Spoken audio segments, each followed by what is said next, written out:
আনুষ্ঠানিকভাবে যুদ্ধবিরতির এক চুক্তিতে স্বাক্ষর করেছে মিয়ানমারের সামরিক বাহিনী ও Myanmar national democratic alliance army MNDAA।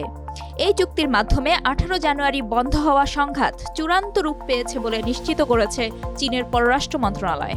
এর ফলে বন্ধ হয়েছে দুই দেশের সীমান্তের কাছে চলমান সংঘাত। 20 জানুয়ারি নিয়মিত সংবাদ ব্রিফিংয়ে চীনের পররাষ্ট্র মন্ত্রণালয়ের মুখপাত্র মাওনিং জানান, চীনের দক্ষিণ পশ্চিমাঞ্চলীয় শহর কুনমিংয়ে অনুষ্ঠিত আলোচনায় উভয় পক্ষই চীনের শান্তি প্রচেষ্টার প্রশংসা করেছে। মাও বলেন, মিয়ানমারের উত্তরে পরিস্থিতি শান্ত রাখা শুধু মিয়ানমারেরই নয়, এই অঞ্চলের অন্যান্য দেশের স্বার্থেও। এটি চীন মিয়ানমার সীমান্তবর্তী এলাকার নিরাপত্তা, স্থিতিশীলতা এবং উন্নয়নের জন্য গুরুত্বপূর্ণ। চীন উত্তর মিয়ানমারে শান্তি প্রতিষ্ঠার জন্য সংলাপ ও সহযোগিতা অব্যাহত রাখবে।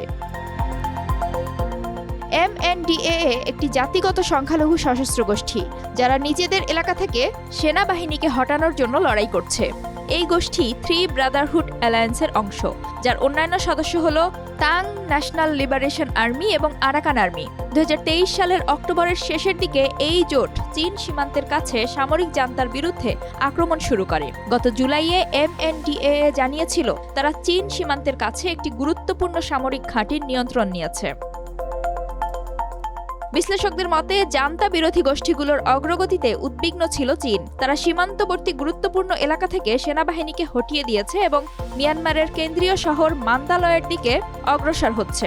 2021 সালের ফেব্রুয়ারিতে সামরিক অভ্যুত্থানের মাধ্যমে মিয়ানমারের সেনাবাহিনী ক্ষমতা দখল করলে দেশটি গভীর সংকটে পড়ে। চীন আশঙ্কা করছে, মিয়ানমারের সঙ্গে 2000 কিলোমিটারেরও বেশি দীর্ঘ সীমান্তে অস্থিরতা তৈরি হলে তাদের বিনিয়োগ ও বাণিজ্য ক্ষতিগ্রস্ত হতে পারে।